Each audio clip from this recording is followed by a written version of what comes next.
peanut noodles, and cabbage, from the New York Times. Good morning, I'm your host. Today we're diving into a fresh column by food editor Mia Lamecooler, who opens with a cheerful good morning. Today we have for you, and then lists 3 tempting recipes: a crunchy peanut noodle slaw for all peanut sauce and crunch lovers, flawless and unfussy grilled chicken legs, and the summer salmon recipe she's been making on repeat. Lamecooler confesses she has lots of cravings. Wild for a food editor, she knows, and somewhere in her top 5 sits peanut sauce. She describes a pungent, salty-sweet peanut sauce as one of the first things she ever learned to make, tasked with stirring it together for her mom's summer rolls.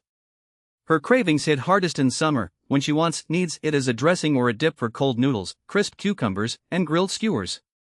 The featured recipe comes from vegetarian cooking queen Hetty Louie McKinnon. The peanut sauce is a lip-smacking mix of smooth peanut butter, soy sauce, rice vinegar, and garlic, with a little maple syrup to balance all that salty umami goodness. But the crunch factor is just as important. Roughly Napa cabbage, though Lamecooler says feel free to use Savoy or good old green cabbage instead, chopped peanuts, and crushed instant ramen noodles. She also notes that if peanuts aren't your thing, you can swap in a different nut or seed paste, and adds that a sesame-based sauce is another favorite around the Times cooking desk. Next, Genevieve Co offers a foundational grilled chicken legs recipe with an optional glaze. Lamecooler admits she often skips the glaze, opting instead for just salt and pepper. She calls it a really nice place to use any seasoned salts or salt blends you have on hand, mentioning she just polished off some Hawaiian seasoning salt she brought back from Honolulu.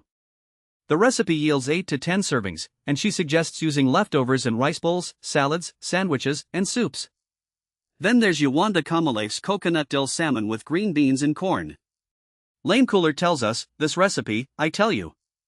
The first time she made it, she used trout instead of salmon because that's what her grocery store had. The second time, she used salmon but subbed little white hickory turnips for the green beans, and next she wants to try it with cod or shrimp. Her point, to make this sweet, savory, and summery recipe once is to want to make it again all season long because it's a snap to prepare and so delicious. Finally, Christina Felix introduces a seared peach and panela salad. Lamecooler says she doesn't think she's yet had panela, a semi-soft, mild Mexican cheese, but she's familiar with the squeaky charms of its cousins, queso blanco and halloumi. She calls the new dish an excellent invitation to add panela to her cheese repertoire, as well as a great use for those not quite peak peaches. Lamecooler wraps the column with a personal moment. At some point this past week, fanning herself with her hand because it was so warm and humid, she found herself staring blankly at a bunch of limes she'd picked up on sale, and thought, dang, a margarita sounds really good right about now.